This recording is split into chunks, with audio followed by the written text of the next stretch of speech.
Doctor గారు, ఈ నరాల బలహీనతకి అసలు కారణాలు ఏంటి అని అంటారు? ఈ రోజుల్లో ఈ నరాల బలహీనత అనేది వయసుతో సంబంధం లేకుండా కూడా చూస్తూ ఉన్నాము. అసలు ఇంతకుముందు ఇలాంటివన్నీ కూడా మనం వినకపోయేది. వాళ్ళే ఇలాంటి ఆయుర్వేదిక చిట్కాలతోని వాళ్ళు క్యూర్ చేసుకునేది. కానీ ఇప్పుడు హాస్పిటల్స్కి వెళ్తున్నా కూడా తగ్గని పరిస్థితి కనిపిస్తోంది. సో అసలు దీనికి మెయిన్ రీజన్స్ ఏంటంటారు? ఇది క్యూర్ అవ్వాలి అని అంటే ఏమైనా రెమెడీస్? దీనికి 1,00,000 కారణాలు ఉన్నాయమ్మా.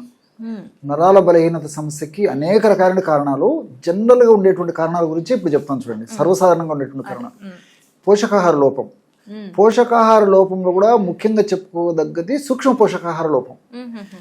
మనము కార్బోహైడ్రేట్స్ అవసరాన్ని మించే తింటున్నామని కూడా చెప్పకూడదు. ఇంచుమించు అందరం కూడా అండి కార్బోహైడ్రేట్స్ అవసరాన్ని మించి తీసుకుంటున్నాము. ప్రోటీన్స్ మాత్రం అవసరానికి కంటే తక్కువనే తీసుకుంటున్నాం. అదేవిధంగా ఫైబర్ అవసరానికంటే తక్కువ తీసుకుంటున్నాము. ఫ్యాట్ అవసరానికి మించి తీసుకుంటున్నాం. అంటే కావాల్సిన తక్కువ తీసుకుంటున్నాం, అవసరం లేని ఎక్కువ తీసుకుంటున్నాం. అవసరం లేని ఎక్కువ తీసుకుంటున్నాము, అవసరం కావాల్సిన తక్కువ తీసుకుంటున్నాం. దీనివల్ల నరాల బలహీనత వస్తూ ఉంటుంది. దీనికి తోడు నేను చెప్పినటువంటి పోషక లోపంలో కూడా సూక్ష్మ పోషకాల లోపం ఎక్కువ ఉంటుంది. సో బి కాంప్లెక్స్ ఫ్యాక్టర్స్ ఉండట్లేదు మనం తీసుకున్న ఆహారంలో. సెలినియము, జింకు, మెగ్నీషియము ఇలాంటి పదార్థాలు ఉండేటువంటి పరిస్థితి లేదు. కాల్షియం చాలా తక్కువ ఉండేటువంటి పదార్థాలే మనం వాడుకుంటున్నాము. సో ఇవన్నీ కూడా నరాల బలహీనత సమస్య కారణభూతాలు అవుతున్నాయి అన్నమాట.